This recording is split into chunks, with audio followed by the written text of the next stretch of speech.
a sacred land, watched over by elder gods. Here, we would find Doma's salvation.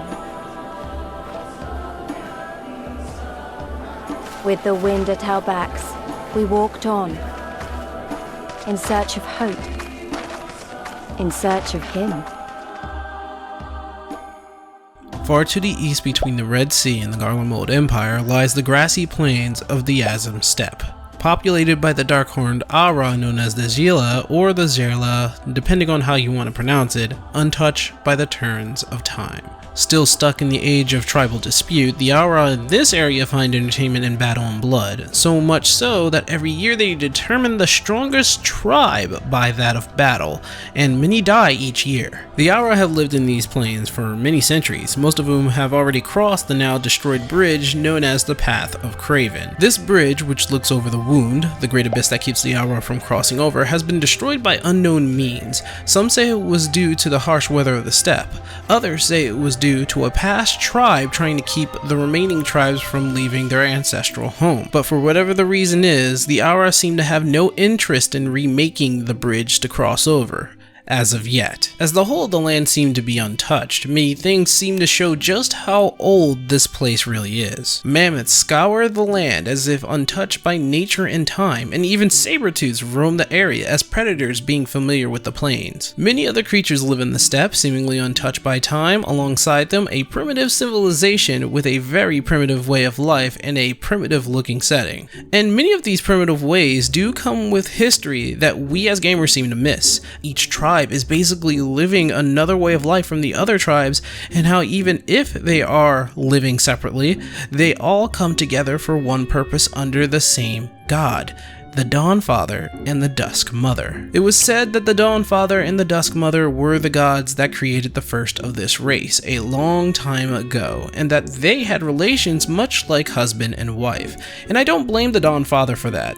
I mean, yeah, the Rain, the Ara that abandoned the Az-eem Steppe, and the nomadic ways were said to have the blood of the Dawn Father thick in their veins, while the Dusk Mother thick in the Zila. Though the Rain have moved on to solidarity and currently live under the Red Sea, the Zila stayed in their homeland, but not without some divine explanation. The Dawn Father was seen by the Rain as higher in divinity, while the Dusk Mother, being that of an aggressor in myths past, was seen more of a savage. The Rain left the steppe with that in mind, and the children of the Dusk Mother stayed in their savage upbringing. Though they did split, it is known for the two to intermingle and have children of either dawn or dusk, but never in between. The Zila are of the dusk, but as they worship the Dawn Father in his glory within the Dawn Throne, the Dusk Throne lays in waste on the outer edge of the Nama Desert. The thing here is the split in land and the naming, as it is said the Nama Desert is more of a waste with harsher environments than the opposite end, that being the rest of the Az-eem Steppe, which holds a bounty of life, Az-eem being the name of the Dawn Father and Nama the name of the Dusk Mother. Only two tribes known right now live in the Nama Desert, the Dethoro and the Uyagir. First, the Uyagir. They are a cave-dwelling tribe that once lived in a more air-circulating space, though now it's taken over by elephant beastmen who have no qualms in killing an Ara. They say that back in their ancestral past, their tribe once had power and many earthly valuables. Their tribe became immensely greedy, however, and once they realized just how terrible they had become, thinking plague and famine was the result of angered gods towards them, they denounced their ways, gave up greed and much of what they owned, and secluded themselves in a cave to hopefully be forgiven by the gods. As of now, they are said to be in the gods' grace once again after many centuries, but are content with their ways of equivalent exchange and the need to give away possessions they deem too worthy for themselves. Humble as they are, their glory has long passed since ancient times. The Dethoro, on the other hand, are an odd bunch. Being heavy believers in reincarnation, one such mother of her son believe she gave birth to her lover from before he died, which is weird and honestly hard to explain. They see that being dead isn't the end, but just resetting their life to start anew. Their chief has no qualm of when and how her tribesmen die, but they are much of savages that do not fear death, and would happily embrace it. They believe that all Dethoro are reincarnates of past people and warriors, whom of which only need time to remember who they are. None are braver than the Dothal, for we do not fear death. With death, a warrior must dance boldly, fearlessly, for thus does his soul burn bright. Then, in death, his soul shines white, exalted. The flesh rots, but the soul endures. And ere the seasons have turned, so he shall return. When he is glimpsed in the eyes of a newborn, he is blessed with the same name, that he may grow into a great warrior once more. Either they were past tribesmen, or they were other tribes who were reincarnated into the Dethoro because their past lives were that of friends of the Dethoro. One such man claims he was a woman initially.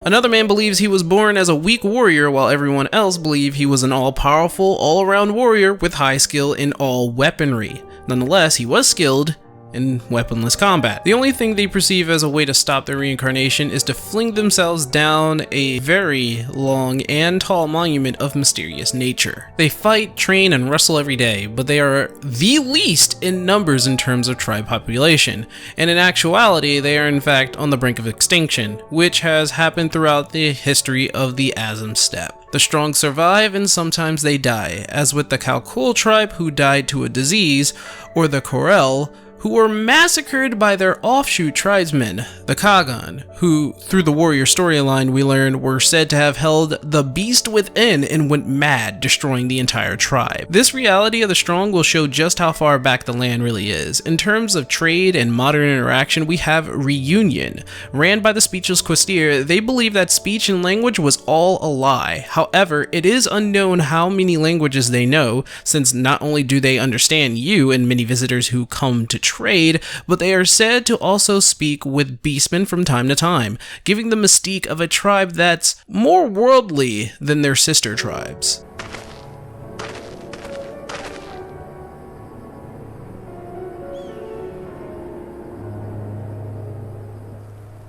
Ah, the master of the markets. He is Castilla. To fight in Reunion is forbidden, and to break the peace is to be banished forever. This he says without words, for words are lies to the Castilla. They do not speak. And just as so, Reunion is just as worldly as its managing tribe. Items and products come from all over, but does not reach the other tribes without the Quistir say so. The domain of the land and its tribesmen may belong to the strongest, but the Quistir rule the markets and the initial gateway that may lead the other tribesmen awry if they let something dangerous come through. Whether you are a Khan, who are the leaders of the tribe, or the Khagan, who is said to be the strongest of all tribesmen and represents the highest authority amongst the tribe, spoiler alert, that's you by the end of that chapter, all must obey the laws of Reunion, or else punishment will ensue, also to keep the Az-eem steppe out of danger from what the outside world may bring in. The last of the tribe and the closest to you are the Mole. I presume your tribe will also be taking part? Not all seek the Dawn Throne. Some are satisfied with their lot. Others, like the Castilla, have reason to remain neutral. The Mole are lambs among wolves. Long were we content to remain apart and live quietly, but... The most nomadic of all the tribe to accommodate their livestock, though nomadic, they are also the weakest among the tribes. That is until you arrive and promptly made them the strongest tribe in the Az-eem steppe. The Mole are very gentle in nature and rely on their god for everyday tasks, but they felt the need to help you and yours when it came to saving Doma. And I'm not saying I like this particular Zila, but step back, bruh. She's my wife. The Zila, as said before, are very numerous, and believe it or not, across this broken bridge, within Bardam's Meadow, maybe even within the sands of the Nama Desert, are 45 other tribes that venture here to the Dawn Throne for the right to be the Khagan. Again, basically the strongest person in the tribe, who also leads them for a whole year. The Dawn Throne, who houses the Babuga, who are also under the dominant tribe of the Oranir, the former most powerful tribe in the land. Fun fact, the Oranir and the Dethoro really don't like each other. Those two don't seem to like each other very much. Those boys are of the Oranir and Dothal, the two strongest tribes. The children of Az-eem are destined to rule, so they declare to all who will listen. Their word is law. For now, grand, flamboyant fighters, but deadly. Very deadly. He prances as a horse, as do his brothers after their many recent victories. The Undying ones too are strong, fearless, and vicious. They often reigned in the past. Now they are sorely tested.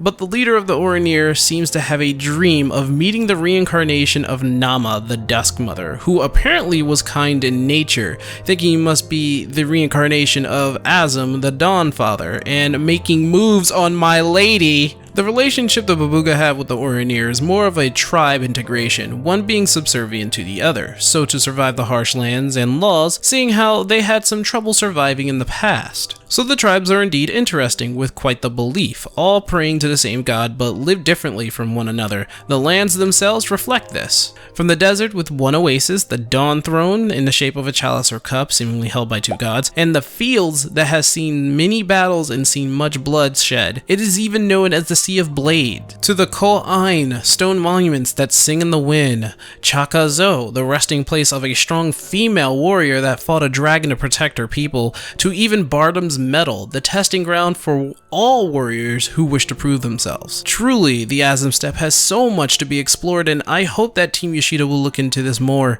In particular, the most intriguing monument of all in the steppe, the House of the Crooked Coin. Unknown to whoever built it and when it erected, the Dethoro believe this monument is Nama in physical form, and if one wishes to stop their reincarnation, they'll fling themselves into the bottomless abyss and die near the structure. This place brings so many questions to the table, and I honestly think they could do something with this monument, like finding out the truth of what's at the bottom of the abyss, or finding out who made this structure and why. And if this really is the Dusk Mother in physical form, why take this shape? Make a dungeon or bring in another side story so we can flesh this out. Because out of all things that seem to hold the most mystery, the House of the Crooked Coin holds the most out of anything in Othard. That and the tall structure in the Red Sea, but to be honest, I think that's going to come later. Or perhaps they're both related.